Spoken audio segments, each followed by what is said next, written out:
Kiat pemerintah Kota Palangkaraya dalam mengembangkan ruang hijau dan RTH yang dinamis dan ramah lingkungan. Ruang terbuka hijau merupakan paru-paru kota secara ekologis. Ia berfungsi sebagai penyimpan air, penyedia udara bersih dan segar, yang memberi rasa sejuk dan nyaman. Tidak hanya itu, ruang terbuka hijau juga mempunyai fungsi sosial seperti taman pemakaman umum, sarana olahraga, arena rekreasi dan bermain, serta taman kota tempat masyarakat berkumpul dan berekspresi. Ruang terbuka hijau yang sulit dijumpai di kota-kota besar menjadikan kota semakin panas dan gersang, tiada lagi pencuci udara. Ruang dengan udara bersih pun langka, sungguh tidak nyaman. Penduduk terus bertambah lantaran urbanisasi yang terus meningkat. Akibatnya, sudah pasti menambah konsumsi ruang setidaknya untuk lahan pemukiman.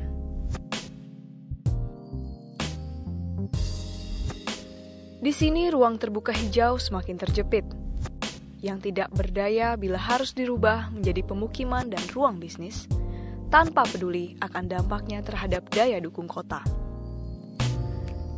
Ketersediaan udara bersih yang diperlukan masyarakat semakin langka. Nilai estetika kota dengan kesejukan yang diperoleh dengan ruang terbuka hijau juga semakin memudar. Patut disadari, kian banyaknya ruang terbuka hijau yang berkurang, menjadikan lingkungan kota menjadi semakin buruk. Bayangkan saja, bila jalur hijau sepanjang jalan sungai dan pantai menjadi musnah. Tidak ada lagi taman kota dan lapangan terbuka yang hijau. Apa yang akan terjadi? Akankah kita menunggu bencana lingkungan akibat kelangkaan ruang terbuka hijau? Memang menjadi tugas pemerintah untuk menyediakan ruang terbuka hijau yang dapat diakses publik minimal 30% dari luas wilayah kota. Namun apa salahnya bila seluruh masyarakat peduli akan hal ini?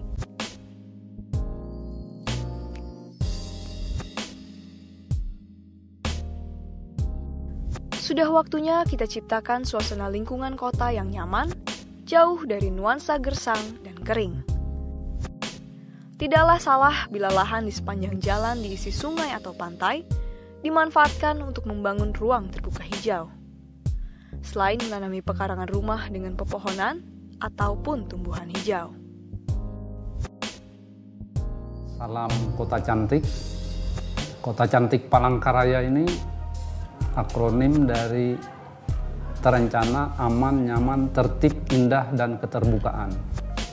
Dalam rangka menuju Palangkaraya menjadi kota hijau yang mewujudkan dari Indonesia hijau dan provinsi hijau, maka Palangkaraya pun berpartisipasi dan berkontribusi dalam rangka menciptakan kota hijau dan Kalimantan Tengah hijau serta Indonesia hijau dengan menetapkan starting point-nya mulai dari penetapan hukum atau peraturan daerahnya, yaitu dalam RPJM Kota Palangkaraya untuk Dinas Tata Kota yang memiliki tupoksi dalam rangka menata Kota Palangkaraya ke depan, termasuk di dalamnya adalah membuat kota hijau Palangkaraya yang ada di RPJM. Maka kami melakukan berbagai strategi dalam hal ini atau kiat-kiat yang kami lakukan. Selain di RPJM, dasar hukum yang kami telah tetapkan juga ada penetapan bahwa untuk Kota Palangkaraya ada perda yang menyangkut pertamanan Kota Palangkaraya menyatakan bahwa setiap satu buah rumah itu akan diwajibkan menanam 2 buah pohon. Itu minimal untuk Kota Palangkaraya. Kemudian kita di Palangkaraya ada memiliki 17 taman dan bundaran-bundaran yang ada di Kota Palangkaraya dalam rangka mewujudkan ruang terbuka hijau yang diamanatkan oleh Undang-Undang 26 tahun 2007.